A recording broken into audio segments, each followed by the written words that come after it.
guys, it's Jessica from Peace Love Books, and I'm here with my mid-month wrap-up for October. We are in October. I'm filming this on the 15th. I'm probably going to finish the book I'm reading today, but I am going out of town tomorrow, so I need to film this today. And I have read 14 books so far, which is good. I like to be to at least 15 in 15 days, but I'm not there quite yet. But I should be there after today, so it should be fine. But I have read so many good books this month. I am sticking to my TBR really well, and I have been very pleasantly surprised with everything I've read. So I will go ahead and get started on all the books I've read so far, and we'll see what those books are. So the first one I actually listened to on audio. I got it on the Audible sale. That was like huge and crazy that I spent way too much money on, but I was coming home from Kentucky on the first day of October because I was at a book signing with my friend Tori from Novel Life, and she was talking about the series, and I decided to start it, and that is The Bribe by Willa and Nash. I listened to this entirely in one day, and it was just in my entire drive home because it was about a 3-hour drive. And this one is a small town romance. It's Willa Nash, but it's actually Devney Perry. She is kind of like phasing out the Willa Nash name, I think, because she's doing an experiment with Kindle Unlimited. So her Willa Nash books were Kindle Unlimited, but she has now started publishing these with Devney Perry as Willa Nash. So just know it's Devney Perry. This one, like I said, is the first in a small town romance series. Our heroine is a really famous country singer, but she had dealt with a stalker, and so she's pretty much like quitting and moving to a small town and hiding out there. Once she is there though, she does get pulled over by someone, and she's like, I cannot have this attention, like a police officer. And she's freaking out. She's like, no one can know who I am, but like her license said who she was, and she was trying to go by a different name. They actually had met when she was camping with a friend, and they had like this instant connection, but they literally only spent like a couple hours together, and then they went their separate ways. And so he is really angry though that the moment he sees her again in his town, he is upset because she lied to him about who she was. And so he's the only one in town though who knows who she is, and she's like, I'm gonna bribe you to not tell people my secret. And he's like, what kind of person do you think I am? So he's really mad at her, and he knows though that she has a lot in her past that's really hurting her and forcing her to run away from being such a successful singer. And so they start spending a lot of time together and falling for each other, and it's really, really cute. I gave it 4 stars. It wasn't like my absolute favorite, but if you want a really cute small town romance with a hero who is very stoic and angry when she first arrives, I feel like this is the same kind of feeling we get from the Eden series with Indigo Ridge. He is like one of the founding families of the town, I think, in that one, and she's new in town, and so if like the outsider comes in and you don't want her around, you're kind of mad, but you have undeniable chemistry kind of thing. That's in this one as well, and I just like their connection. Lots of suspense at the end too. I feel like this had much more suspense than her other books I read, so I really enjoy that as well, but definitely a fun time. I'm excited to read more in the series. Then I finally picked up The Words by Ashley Jade. My members had actually picked this book for me to read for their exclusive reading vlog, and I know Tori from Novel Life also absolutely loved this. She influences a lot of my reading, if you cannot tell, and this is really big. I decided to read it as an ebook though, so I can bring it to work and bring it other places and read it while I'm working out. Sorry, I have the bookmark in here because I got to meet Ashley Jade at, I think it was Book Bonanza. I ended up seeing her at, but this one is a rockstar romance, which I don't normally love, but oh my gosh, this book, 5 stars. It was so good. Like, when I tell you I read so many good books this month, this is probably the start of that, because this one, our heroine and hero meet in high school. Our heroine is definitely bullied because of her weight in high school, and so she just keeps to herself a lot. And the hero, though, he is already a bad boy, and he needs help with his schoolwork, and so the teacher asks the heroine to help him. They grow this really sweet friendship, and it turns into something more, but she is like, does he really like me? And he is falling for her, but then something really horrible happens. The hero is just not nice to her and leaves, and then betrays her trust, and it moves on from there. And so now we are in the present day where the heroine is taking care of her dad, who has dementia, and she needs money. She's working at a bar. The hero has made it big, and he is a rock star, but he has spiraled into this really bad place because he's into drugs and alcohol, and then one of his band members dies with him there, and so he just spirals even more, gets into trouble. And so their agent of their band is like, we need someone to keep him in line, like a sober companion. Every single sober companion he's had has fallen for his charm and slept with him and let him do what he continues to do. And so they're like, we need someone who absolutely detests him, who would never sleep with him. And one of his bandmates grew up with them, and he's like, I know exactly who, and it is the girl whose heart he broke in high school. So she doesn't want to, but she's being offered a ton of money, so she decides, and the romance goes from there. And so the beginning lasts quite a long time. I think it was really important though for them to have that growth of understanding how they got together and how he betrayed her so badly and why she hates him now. And I just loved her relationship with her father though. It was very sweet and very heartbreaking watching her having to take care of him and him not being able to recognize her and her just being heartbroken over that situation. And their romance together is just very heartbreaking. Like, he has gone through a lot, she has gone through a lot, and they're trying to make him realize he shouldn't be acting that way anymore, but she's also trying to resist him because obviously he's trying to get under her skin as well, and it's so good. It was so good. I gave it 5 stars. Honestly, like, this is so worth the hype. So much more than a rock star romance. Please read this book. I've already been talking so long about these books. I read Glint next, which is book 2 to Guild, I think. It's a fantasy romance. I got this during the Audible sale as well, so I listened to it. And this one I gave 3.5 stars, 3 stars. I loved Guild. I gave it 5 stars. I initially gave it 4, but I was like, no, it's gonna get 5 stars. This one was pretty boring. Our heroine just like sat around a lot doing nothing. And I hate when fantasy romances do that, where they just like sit around, maybe they're kidnapped, they're trying to figure things out, they're kind of training, and that's really all that happened. There was a lot more to happen at the end and like a surprise. There's always twists and turns in these series, and so there was a surprise at the end of this one, which I did enjoy, but overall as a fantasy romance, I was just like, can we have something happen please? And I just felt bored. So I'm giving it 3.5 stars. I still want to continue on the series because I do think the romance, from what I've heard, develops a lot in book 3, but in this one, there was still no real development of the romance. I kind of might think I know who her romance is with, but nothing was developed in this book, and she just sat around. And that's really all that happened. So 3 stars for this one. Then another 3-star. Okay, so I swear I did read good books this month, but this one was a 3-star read. It is Savage Bonds by Jade. We actually have decided to DNF our read along. I feel so bad because I hate like changing dates for things. I hate canceling things, but my friends and I decided to do a read along for the Bonsai Tie series by Jade, and we're very excited because a lot of our friends are obsessed with the series, and it's a fantasy romance. We all love fantasy romance, so we're like, we're gonna give it a shot. These are not my cup of tea. So the first one I gave 3 stars. This one I liked a little bit better than the first one, but it's like 3.5 at this point. And I was just dreading picking up the next book, which was over 500 pages, and I was like, I don't care about these characters. It is Why Choose Fantasy, and the heroine is supposedly this like huge threat. She has like the strongest power ever, and in this society you have like bonds who are like multiple people, and when you bond together, like sleep together, you end up activating your bonds even stronger, and like it makes your power stronger. But there's this whole like resistance group happening, and I feel like the men that are in her like bond were not as fleshed out as I wanted them to be. Like, I understood them more by the end of book 2, but even then I'm like, I don't really know who I even like they're fine, and it's just so long and no world building happening. Can't even tell you like why the resistance is there and like who is dangerous or not, and I was bored. I was bored through book 1 when I was listening to it, and then I was bored through book 2 while I was trying to physically read it. Neither one of them made a difference, and so I gave this one 3 stars.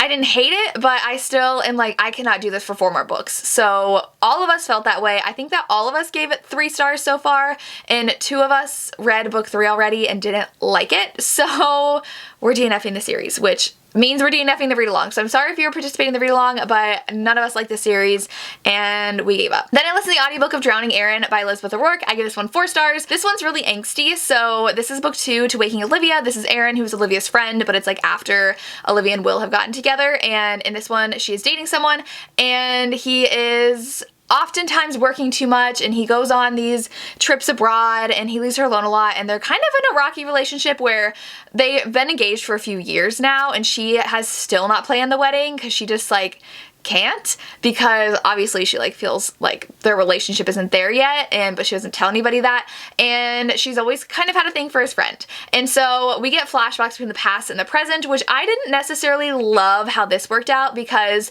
it kind of reminded me of the setup of Ugly Love, where we get the past from the hero's perspective when the heroine wasn't even in his past, and then, well, kind of, and then we have the present where it's the heroine's perspective and she's talking about like their romance, which I don't necessarily love that. I don't think we needed the flashback flashbacks to his past because he had been in a relationship that completely like scarred him, and that's why he like doesn't trust relationships anymore. And so like the past is like that relationship. It was after he met Erin though, but his best friend got Erin first, and he knew he really liked her, and so he's always regretted that. And now she is falling for him while her friend is gone. And I liked how angsty it was, but I didn't necessarily love the dual timeline where it's like his perspective past, hers present.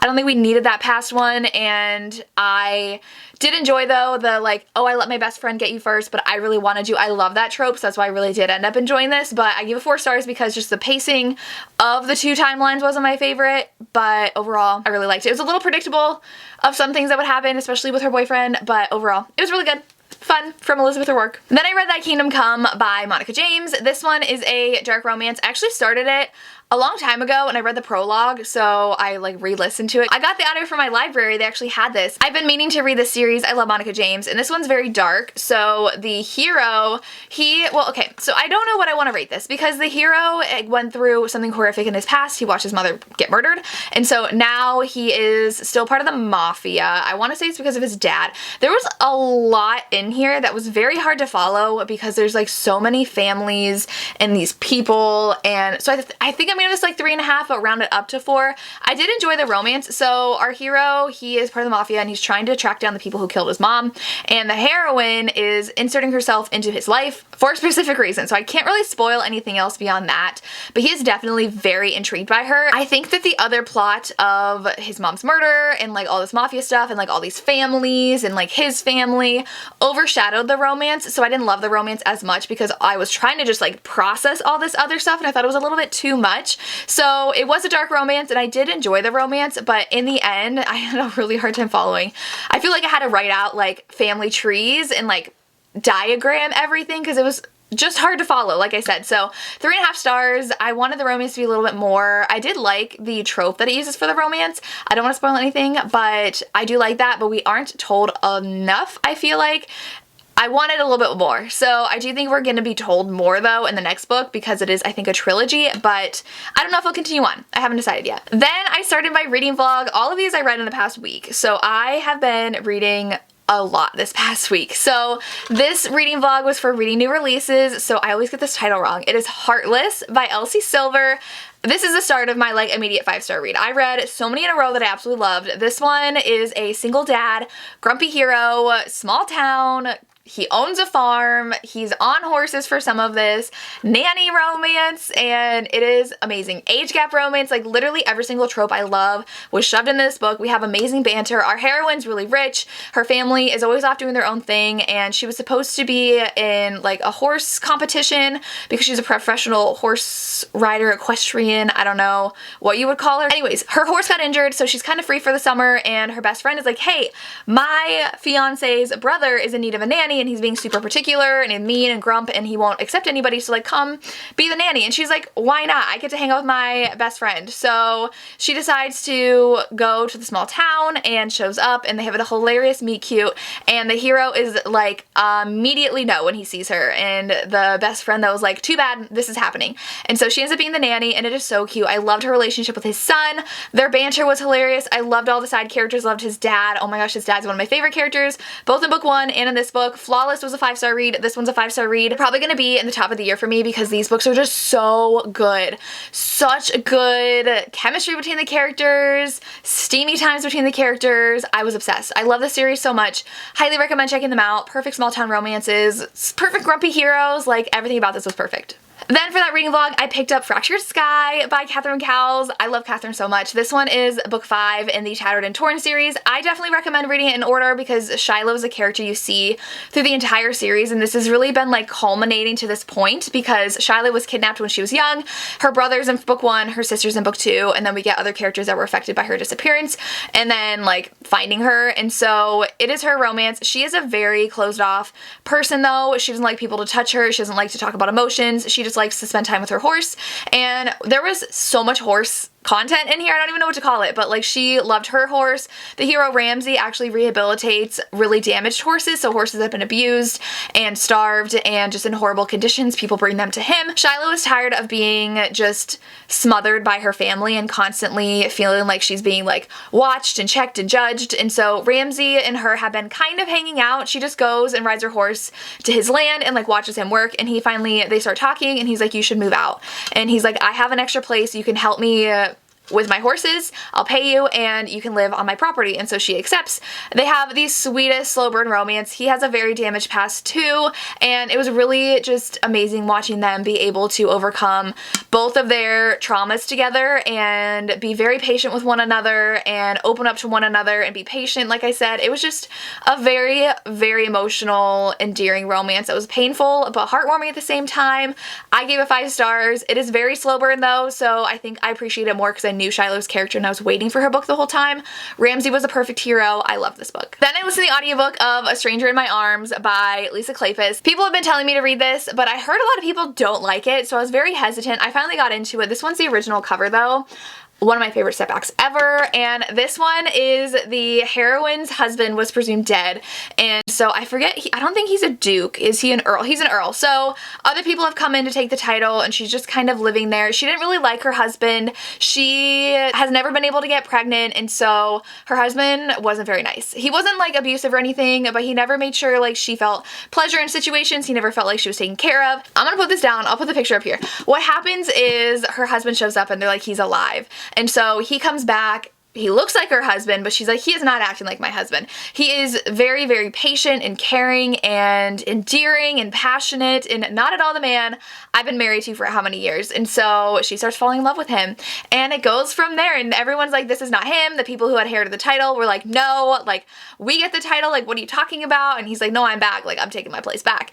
And so I really liked it. The ending I love. Like this was so angsty, and I don't want to say what book it reminds me of because I feel like that's gonna be a little bit of a spoiler, but I ended up really enjoying this. I gave it 4.5 stars. I do think it was a little slow because it was a pretty long audiobook, and I feel like I really got into it like the second half, but I loved how she just fell in love with her husband and didn't know how this man came from the man she was married to, and it was really good. And then there's a cute boy they ended up adopting that was adorable, and I just really ended up having a fun time with this book. I need to read more Lisa Kleypas' backlist. I know she writes some really great stuff, and I like her older books a lot more than her newer ones, so I'm glad I read another old one and highly recommend picking it up. Then I picked up A Little Too Wild by Daphne Perry for that new releases reading vlog. It actually comes out today, the day I'm posting this, and this one unfortunately I gave 3 stars. I love Daphne Perry, but this one, it just missed the mark for me in the romance. So I was really excited because it's about a snowboarder, and I don't think I've ever read a sports romance about a snowboarder, and the hero hasn't been home in 10 years. His mom passed away when he was young, and he was really mad at how his dad reacted, and he just wanted to leave town as soon as possible, get away from his family, and he became a very successful professional snowboarder. But then when he's back in town, his brother's getting married, and he's like, I'm gonna spend one night here and I'm gonna leave. He sees our heroine, who he actually has had a crush on since high school. I really love that. It's his best friend's sister. I love when the hero's the one with a crush and the heroine was like, I didn't know you liked me, I didn't like you. But she didn't hate him, and she's just like, I never thought of you that way. But they have an instant connection at the wedding, so they hook up. My problem with this one, which was the same with Indigo Ridge, is that they're supposed to have this undeniable chemistry. They see each other, sparks fly, and they're like, I'm gonna jump in bed with you, like I can't resist you. It's fade to black.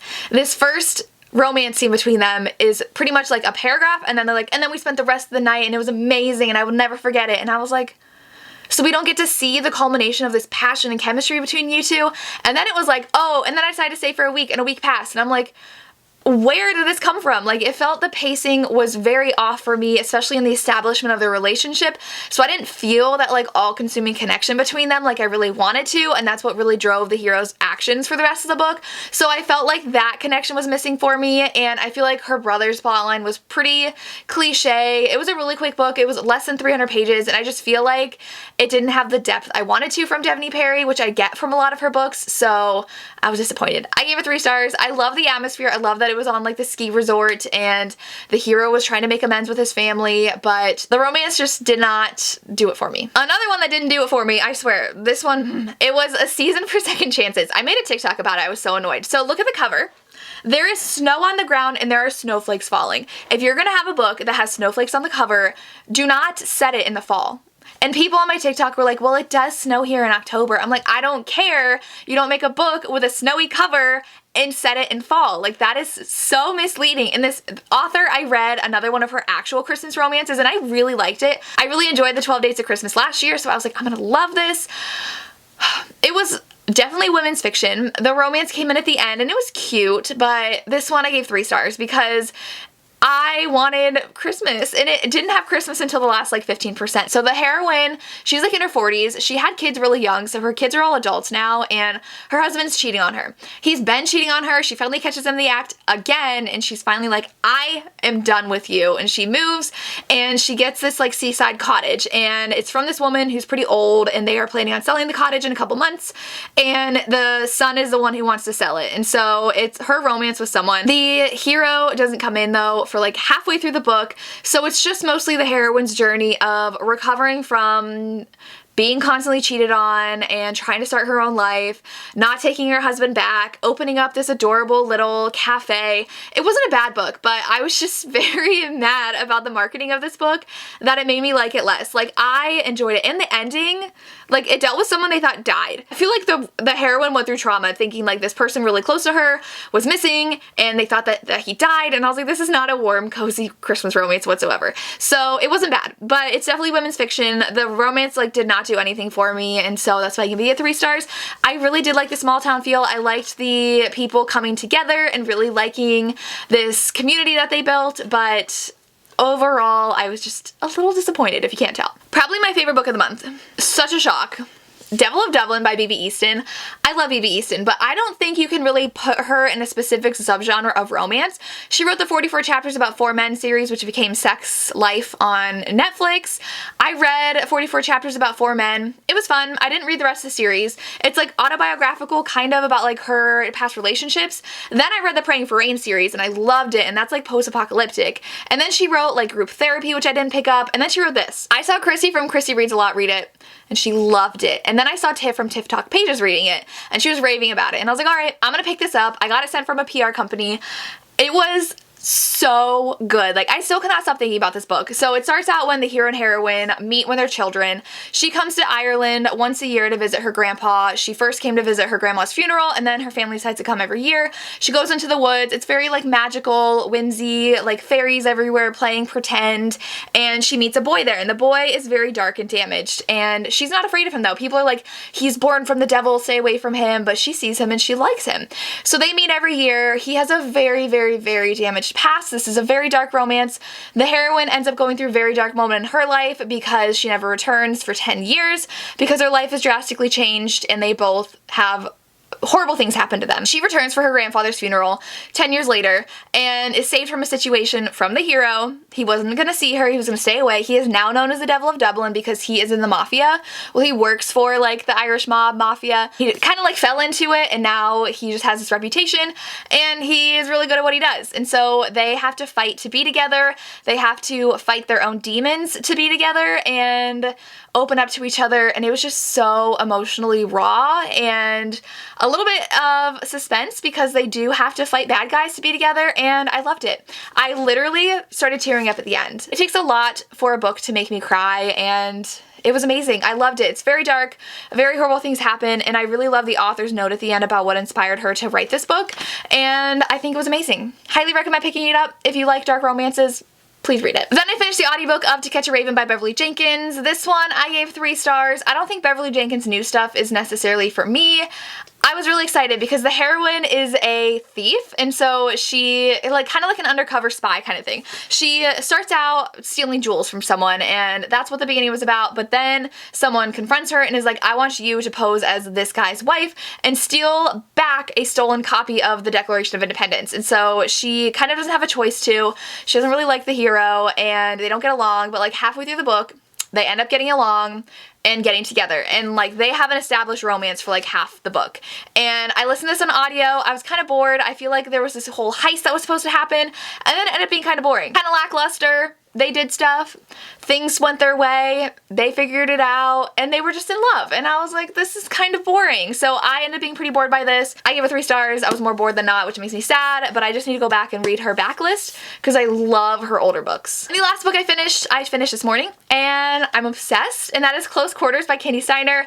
This is, like, if you like Below Deck, the TV show on Bravo, this one is about yachting. And so the heroine's boyfriend is a yachty. He works on yachts every summer, and the heroine has never gone with him, but now she wants to travel the world and take photos. But like, she just graduated from college, I think. It's before she's like looking for a big job, and she ends up getting on the ship with him, and he shows her around, and the owner is like, hey, why don't you stay with him and be our photographer? And she is like, excuse me?